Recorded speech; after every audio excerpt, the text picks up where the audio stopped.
అందరికీ నమస్కారం. మీ human rights protection council of India legal cell director Abhishek Ahmed. అయితే ఇప్పుడు ఒక ముఖ్యమైన మెసేజ్ నేను చెప్పడానికి ముందుకు వచ్చాను. మన హ్యూమన్ రైట్స్ అంటే ఏంటి? హ్యూమన్ రైట్స్ వల్ల మనకి లాభం ఏంటి? దానివల్ల మనకి హ్యూమన్ రైట్స్ వల్ల మనకి ప్రయోజనాలు ఏమిటి అనే విషయం మీద నేను తెలియపరుస్తున్నాను. హ్యూమన్ రైట్స్ అంటే మానవ హక్కులు. మానవ హక్కులు ఎవరికైతే భంగం కలుగుతాయో వాళ్ళు మన హ్యూమన్ రైట్ కమిషన్కి ఫిర్యాదు చేయొచ్చు. ఒక వైట్ పేపర్ మీద అయినా రాసి మనము ఒక లెటర్ ద్వారా రాసి మనకి హ్యూమన్ రైట్ కమిషన్కి ఇవ్వచ్చు. అలాగే తెలంగాణ అయితే హైదరాబాదు, మనకి ఆంధ్రప్రదేశ్ అయితే కర్నూలు. ఏంటంటే మానవ హక్కులు ప్రతి ఒక్కరికి కూడా హక్కులు ఉంటాయి. ఆ హక్కులకు భంగం కలిగిన సందర్భంలో మనం హ్యూమన్ రైట్స్కి ఆశ్రయించవచ్చు. ఎగ్జాంపుల్ మనకి పోలీసు వారికి మనం కేసు పెడతాము. మనం ఒక సమస్య మీద పోలీసు వారి దగ్గరికి వెళ్తాము. వాళ్ళు మన కేసు తీసుకోరు. కొన్ని రాజకీయ ఒత్తిళ్ళ వల్ల కేసు తీసుకోవడానికి నిరాకరిస్తారు. అలాంటి టైంలో మనం ఎస్పీ గారికి కూడా పెడతాము. ఎస్పీ గారు కూడా ప్రయోజనం లేనప్పుడు, అలాగే ఇంకా ఎంతమంది దగ్గరికి వెళ్ళినా సరే మనకి ప్రయోజనం లేనప్పుడు మనం హ్యూమన్ రైట్స్ ద్వారా మనకి ఫిర్యాదు ఇలాగ పరిస్థితి ఇలా ఉంది అని చెప్పి మనము హ్యూమన్ రైట్ కమిషన్కి ఇచ్చినట్లయితే హ్యూమన్ రైట్ కమిషన్ నేరుగా ఈ యొక్క సమస్యను పరిష్కరించండి, కేసు కట్టండి అని చెప్పి ఒక ఉత్తర్వులు, ఒక ఆర్డర్ అనేది ఇస్తుంది. అయితే కేసు తీవ్రతను బట్టి నోటీసులు కూడా ఇవ్వడం జరుగుతుంది, లేదా ఇరు పార్టీలను కూడా హ్యూమన్ రైట్ కమిషన్కి రమ్మంటుంది. అలాగే ఒక ప్రభుత్వ ఉద్యోగి ఒక సమస్య మీద మనము ఒక విషయాన్ని మనము పిటిషన్ ఫైల్ చేస్తాము. ఒక రీప్రజెంటేషన్, ఒక వినతి పత్రం ఇస్తాము. దాని మీద చర్య తీసుకోకపోయినా సరే మనం హ్యూమన్ రైట్స్కి వెళ్ళొచ్చు.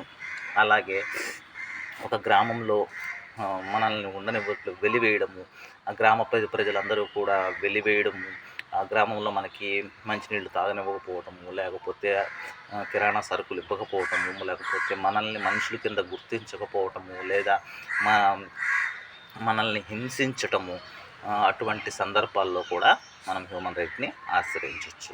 అలాగే కొంతమంది బూటకపు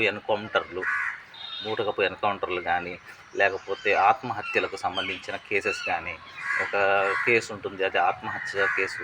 ఆ కేసు పోలీసు వారేమో ఆత్మహత్య అని చెప్పేసి ఆ కేసుని మసిపూసి మారేడుకాయ చేసి దాని కేసుని క్లోజ్ చేసేయడం జరుగుతుంది. అలాంటి సందర్భాల్లో ఇది ఆత్మహత్య కాదు, ఇది హత్య అని చెప్పి పూర్తి ఆధారాలు మన దగ్గర ఉన్నట్లయితే మనం హ్యూమన్ రైట్స్ కమిషన్ దగ్గర మనం ఫిర్యాదు పెట్టినట్లయితే దీన్ని మళ్ళీ పునర్విచారణ జరిపించే అధికారం హ్యూమన్ రైట్స్కి ఉంది. దాన్ని బట్టి సత్వర న్యాయం పొందొచ్చు.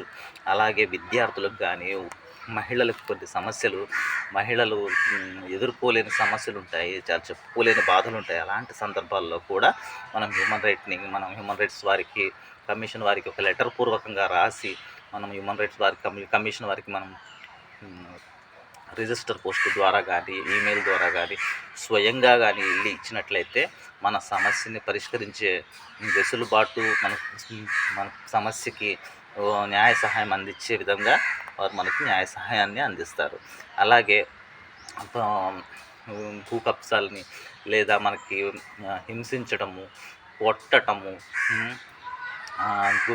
అవమానించటము, ఇంకా ఒక ప్రదేశంలో మనల్ని నిర్బంధించటము, లేదా మనల్ని చదువుకోనివ్వకుండా చేయటము, మనశ్శాంతి లేకుండా చేయడము, హింసించటము, ఇంకా చెప్పుకోలేని విధంగా టార్చర్స్ పెడుతుంటారు కొంతమంది.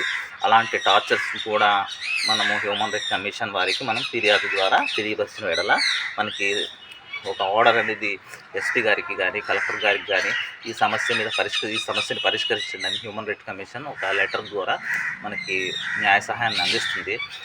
మనకి ఒక న్యాయవాదినైనా సంప్రదించండి ఇటువంటి సందర్భాల్లో, లేదా హ్యూమన్ రైట్స్ సంబంధించిన ఉద్యమకారులు ఉన్నారు, వారిని సంప్రదించినా సరే మీకు ఒక న్యాయ సహాయం అనేది అందుతుంది. ఓకే అండి, నమస్తే అండి.